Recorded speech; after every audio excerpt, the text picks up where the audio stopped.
Imagine the visuals of Darkest Dungeon with an unforgiving combat like Darkest Dungeon, a grim and gloomy world like Darkest Dungeon, but it has cards, unlike Darkest Dungeon. Oh, you dick. Railroads and Catacombs is an early access grid-based deck-building roguelite which sees us traverse on a train through a monster-infested forest, going through levels with tough and creatively designed bosses, while numerous classes, cards and upgrades can be obtained to offer us incredible customization options. After burying more people than the Italian Mafia, granted mine were already dead, I can tell you if Railroads and Catacombs is a real fun or a refund. Riding on that first scarcely equipped train, we venture into different randomly generated dungeons, each with multiple rooms filled with resources we require to build more sections of the train, upgrading shrines to enhance our various cards with modifiers, and of course, enemy encounters and one tough end boss. While our exploration time can be limited by our sanity level, but it is far more than a simple time gating device. The exploring character can change for every dungeon level, since we can summon various classes, each fulfilling specific roles on the train, while randomly picked subclasses define each character's combat style.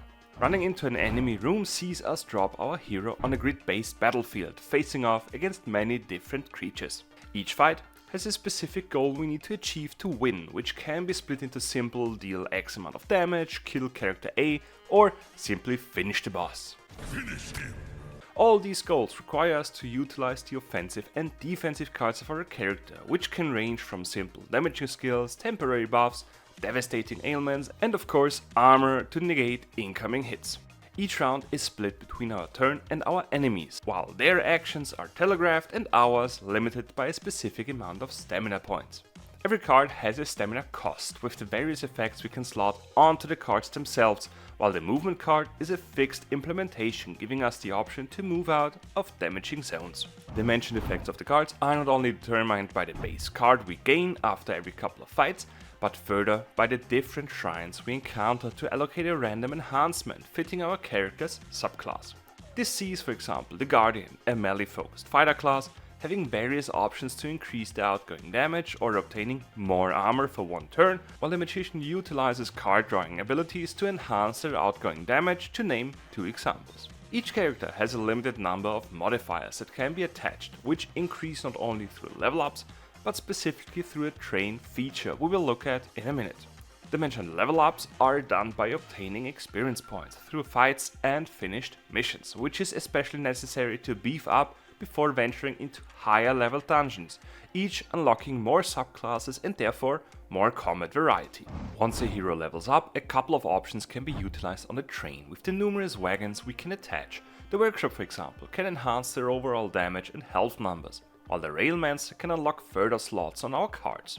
These wagons have to be manned by the few classes. Engineers and Railmancers out of the way, the Scholar researches new schematics, the Doctor cures injured heroes, and the Soldier trains characters, gaining card modifiers outside of the specific subclass. Each action taken between missions sees the characters use up their energy, while this recharges automatically after a mission or can be manually recharged with a visit to the cantina and chugging a couple of pints. Drink up, that's boo-boo. While this energy is a guarantee for performing a train-based action, the success of it is up to the RNG gods, with a higher leveled character giving us a better chance for success.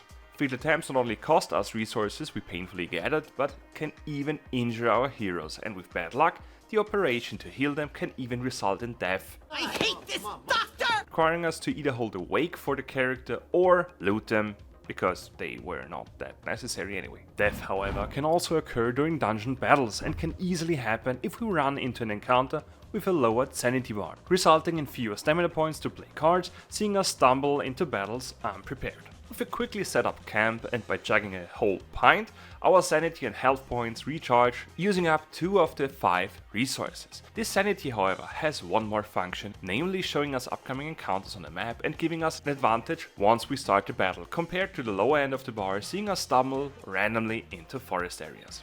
With the amazingly designed combat system, the numerous modifiers we can enhance our cards with, and the overall great setting, Railroads and Catacombs only falls short in the aspect of a constant grind and imbalance between characters, while one amazing fact overshadows them all. This game is developed by only one person.